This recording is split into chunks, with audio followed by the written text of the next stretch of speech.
Welcome to episode 27 of Rinkside. It's Potty here. Chewy Canadian, unfortunately, again, is out of office. He's actually been putting in a tremendous amount of work into keeping this league up and running. Really commend his efforts, and all the members of, the commissioners group and the staff and everyone else that contributes to keep this, stats and, everyone else that keeps this league up and running. Either way, we've got a streamlined package for you today.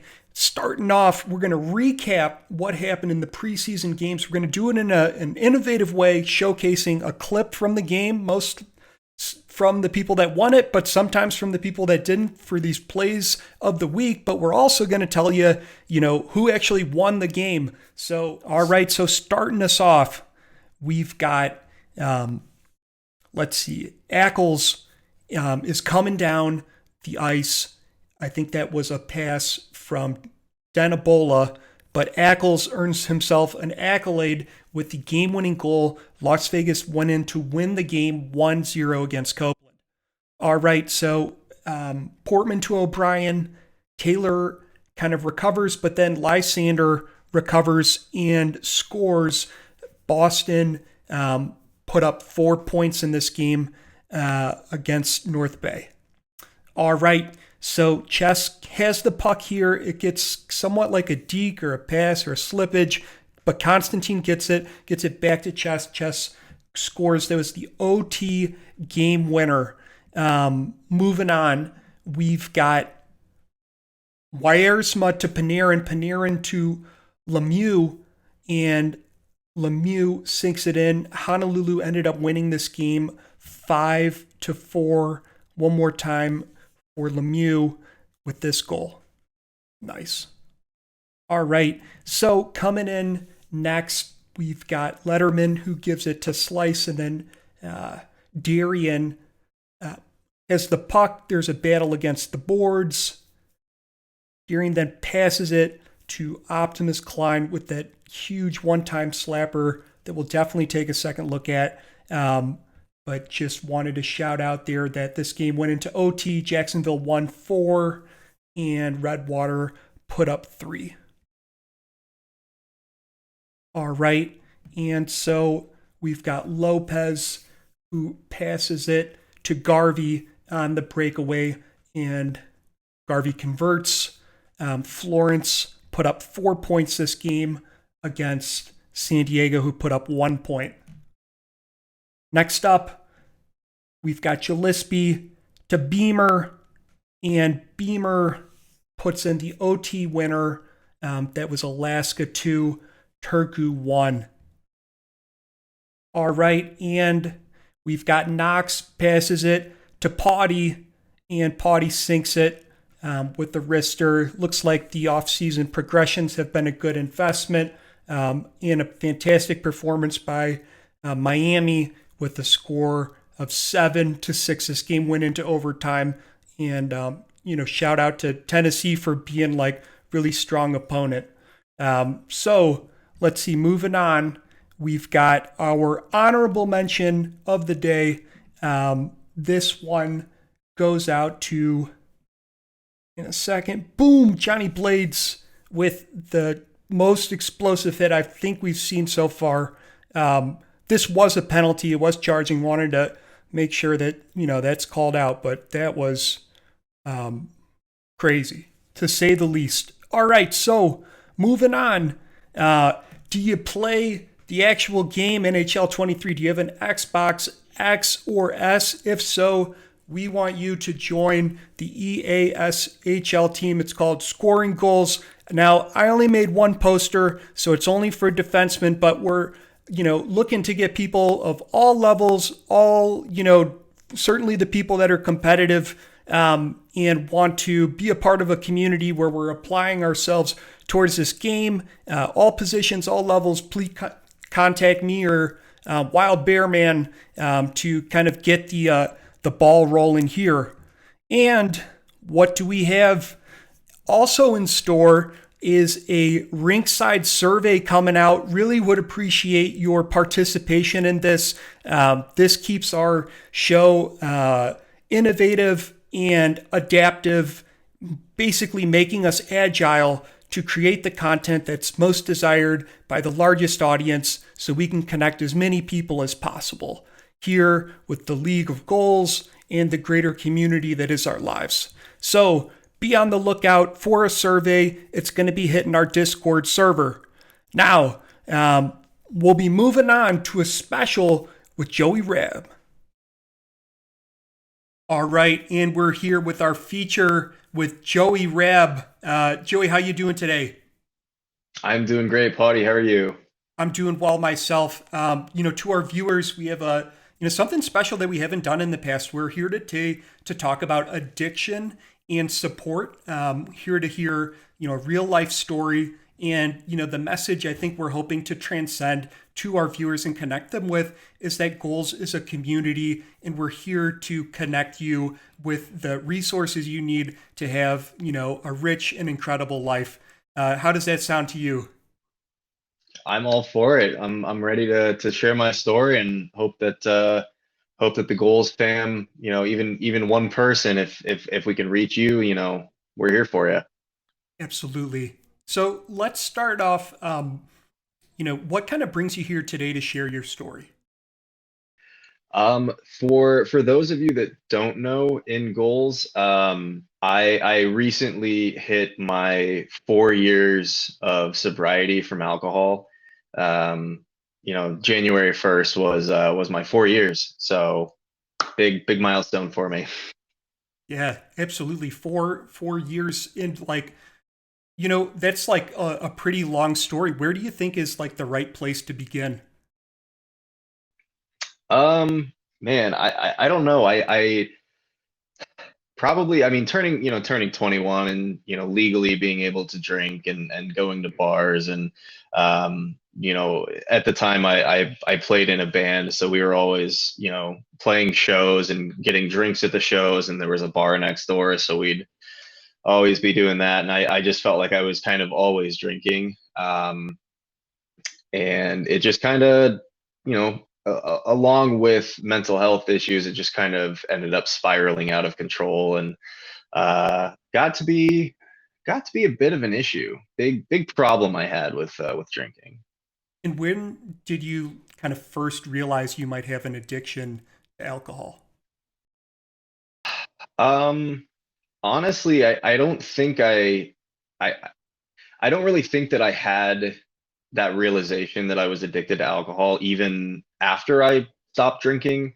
But kind of what was the key point in getting me to stop was back in December of 2018. I went up to Chicago with my mom and younger brother, Tater Slice, shout out. We went to a Chicago Blackhawks game, and I remember having, even, and this is before puck drop, before the opening puck drop, I had already had, I think, either 3 or 4 beers. And going to an NHL game, the beers there are $13, $14. But I mean, I had four of them before the first puck drop. And I remember looking at my mom's face, and it was the classic parent, I'm not angry, but I'm disappointed face. Um, and that kind of was the little push that I needed to realize, hey, maybe slow it down a little bit. But I don't really think I ever had that realization, like, oh, I'm addicted to this, substance. I'm addicted to alcohol. Even until, you know, probably a few months into my sobriety was when I really realized, like, yeah, no, I was definitely addicted to that. Would you feel that if your mother wasn't there at the hockey game and kind of provided you something to like reflect on, if you had looked in the mirror at the time, do you felt that you would have not felt disappointed, but or not upset, but a little disappointed in yourself for doing that?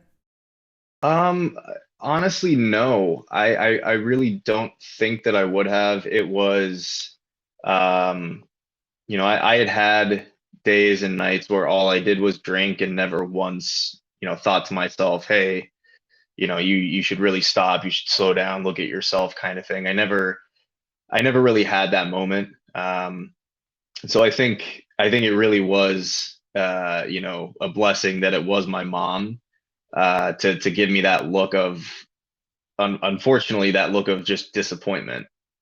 Mm-hmm. And has that like kind of stayed with you as like a motivating factor through these 4 years? Like when it time to. Absolutely. Mm-hmm. Yeah, absolutely it has. My family is everything to me.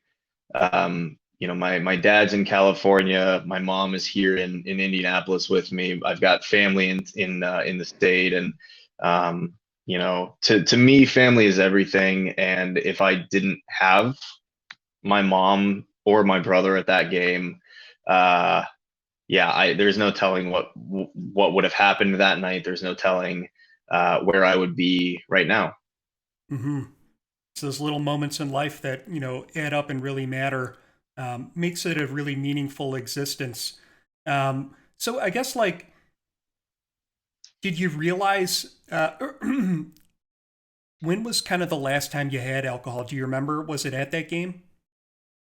No, so actually, that particular game was December 27th. I remember it was against the Minnesota Wild. Patrick Kane had a hat trick. Hell yeah. Um, but the last alcoholic drink that I had, my best friend Josh and I went to the 2019 Winter Classic up in South Bend, Indiana at Notre Dame Stadium, Blackhawks, Bruins. And the night before, I decided like, hey, January 1st, we're cutting alcohol out. So obviously we threw ourselves a bit of a crazy party, for New Year's Eve, and I think between the two of us, we probably spent about $200 on alcohol at like Walmart or something, and it was pretty much all gone the next morning. And we got to the game, and at puck drop, I had my last beer, so it was 12:30, 12:45 p.m. January 1st, 2019. Wow. It sounds like hockey's played like a really impactful kind of life, or influenced your life quite a lot, in this process. How do you feel about that? Where there are memories where you raged with hockey, and then there's some uncomfortable memories that have served as like you know kind of pillars in kind of your journey that you has arrived here. Um, yeah, hockey has definitely played a huge part in the alcoholism and the sobriety. I would go to a lot of hockey games and have quite a few drinks, and sometimes I would get into fights with other fans. Sometimes I would get into fights with opposing fans. Once I almost got into a fight with an opposing player. No joke there. But since I quit drinking, hockey has been the outlet, that I've needed to, you know to just keep going, you know without drinking. And you said you've got like 4 tournaments coming up, right? You're pretty active Mhm. in leagues. What do Yeah. you? How does and what does it mean to you? Like, I don't know. Do you feel like I wish I had a drink and then you go play hockey and you forget about it, or like how is hockey kind of played into your support system? Well, I play, men's league, recreational hockey, beer league, as a lot of people call it. And the group of guys the league that I play in, like I've been playing with these guys for the better half of, the last 10 or 12 years. So when I made the decision to quit drinking, and I let them know, because, after every game, we'd always have beers in the locker room, and people would be passing them out and asking everybody, "Oh, you want a beer? You want a beer? You want a beer?" They'd always come to me, and for the first few months, it was like, "No, I'm good. I'm good. Like I'm trying to not drink." And then after a while, they just stopped asking because they knew, that I was trying to do something to better my life. And they don't ask anymore. But they support me through it all. And the guys that I play hockey with are, damn near family to me. Where family is everything to me. The guys I play hockey with have had my back through it. from day one. Yeah, it sounds like you've got a really rock solid kind of support system there. Real fortunate to hear about that. I'm kind of curious, like, what has your path to sobriety looked like? And I've got this question here. What's kind of the difference between day 770 and 700? Day 7 was tough, because that if you want to say wound of quitting drinking, that was still very fresh, and um, that craving for a beer, which knowing me would have ended up turning into 10 beers. That was, day 7 was always that craving, hey, I need it, I need it, I need it. Day 70 was more of, yeah, I could have a beer, but I'm already at day 70. Let's keep this thing going. And once I hit once I hit a year, it was like, okay, I can do this. And once I hit, day 700, it was like, yeah, no, I don't really need alcohol. Like, I've made it this far, just keep going. Yeah, day 7 was the first week, the first 2 weeks, the first month was pretty rough. I didn't leave the house pretty much at all, aside from going to work or going to play hockey, because in the back of my mind I had that fear, I'm going to go to a bar, or I'm going to go hang out with friends, and they'll be drinking, we'll be drinking, I'll end up drinking, and something's gonna, I just didn't want to do that. I was afraid of failing, so I just didn't go anywhere. But once day 70 and 700 hit, I'm out there living my life, 100% sober through it all. Hell yeah, that's awesome. And so you talked about like, you know, friends could potentially be drinking and that could maybe influence you.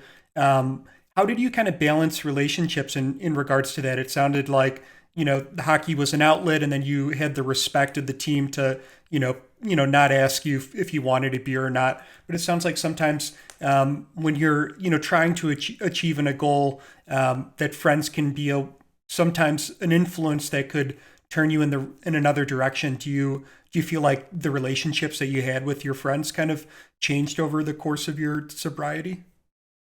Um, a little bit. I mean, I when I would make posts on Facebook about it, because I tried to keep it very, very tight to myself. I didn't really want the whole world knowing. But I made a post on Facebook after, I think it was my 30 days. And I had, you know, a handful of friends, and a couple of my best friends reached out to me, and they didn't even know. They didn't know what the situation was. They didn't know what I was going through. So they reached out to me, and they let me know that, no matter what, that they were there for me and they had my back. So if it would make me comfortable hanging out with them, and just sitting at home and watching TV, or playing video games or something, without alcohol, like, they were totally on board with that.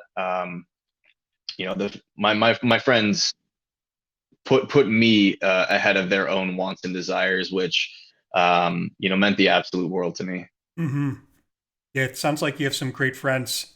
Uh, one of the or maybe like assumptions that people make is that if you're going through sobriety for alcoholism, that you're in AA. And I know that we had talked before, and you mentioned that you went to one meeting, but you've kind of approached this journey to sobriety in a different way. Do you kind of want to share like what that means to you, and like what are your thoughts on AA? AA, it does work for some people. It's not for everybody. I went, oddly enough, not at any point in the first year of my sobriety. I went with a friend of mine, and a former coworker who was kind of going through the same thing, and wanted to go to a meeting to see what it was about, and see if he could see himself stopping drinking. And the meeting itself, I can see how, an AA meeting will help anybody who is battling it, but it really was not for me. And I had decided very early on in this journey that, I wanted to do it my way. I wanted to do it alone. Um, I didn't really want to involve anybody. But word got out, and then I made, like I said, I made a Facebook post about it. Um, but just taking it one day at a time, and thinking to yourself that life is better without it. If you've been as low as I have been, in terms of mental health and depression on top of battling an addiction to alcohol, um, it you know it kind of started getting me. Just take it one day at a time. If you want to go to an AA meeting, if you are somebody who's dealing with this and you want to go to an AA meeting, do it. That's the first step. Is you gotta make that step. You gotta make that choice to change something. And if it's going to an AA meeting, do it. Make that jump. If you're somebody like me who wants to keep things very personal and very close to your own heart, just take it one day at a time. Make sure you have your own support group, friends, family, teammates, the goals community. You don't have to do it alone. And I found that out very early on, that even though I was the one battling alcoholism, and it was me, it was my issue, I was not alone. Hmm. And speaking of, not being alone, like what resources do you feel are out there and available for people that are, facing addictions? Obviously, like I said, Alcoholics Anonymous it really is a great reference, and it's a great tool to use to kind of help you. But honestly, just don't be afraid to talk about it. Don't be afraid to reach out to your own friends, to your family. I don't really think that um, you know you don't necessarily need AA or whatever, but do not be afraid to reach out. Do not be afraid to admit to yourself, hey, I've got a problem. The resources are there. I mean, the internet is there. But if it's something that you want to keep kind of close and quiet, um, you know, DM myself, DM friends of yours, message friends of yours, call your mom, call your dad, call your grandma. If you're dealing with these issues, they could be the greatest resources, because you might not know what kind of battles they've fought. Yeah, if you don't have the courage to be vulnerable, it you might be losing out on a lot of potential to kind of improve the quality of life that you seek to achieve. Is kind of what I'm gathering from this. Yeah. And when it comes to like mental health and addiction, do you feel like those have like compounded one another, or have those been different battles? Like, what would you like to share about that? Um, they're different. I definitely noticed once I quit drinking, like, yes, my mental health did start to improve. But at the time, I was also working a retail job, managing a hockey store, working open to close every single day. Um, and it just got to be too much. And before I quit there, I think that was about as low as my mental health had been. So getting out of that job really helped. um, just don't, like you said, don't be afraid to be vulnerable. If you are dealing with mental health issues, if you are dealing with addiction, um, you have all the support in the world. You just have to be vulnerable. You have to be able to reach out to friends, to reach out to family, even your own community and goals. This is a community I do think of most of you guys out there, I think most of you are, I would consider my friends, and I hope you would do the same with me. And if there's somebody out there listening and or watching this, and you know you're dealing with something that I've been dealing with, mental health, depression, suicidal issues, alcoholism, anything like that, my DMs are open. Reach out, talk to me. I'll keep things under wraps, but I want to make sure that, something that could have happened to me um, doesn't happen to you. Mm. Well, I think everyone really appreciates that, and I hope those that are facing those challenges, take advantage of you as a resource to at least get a conversation started and take it from there.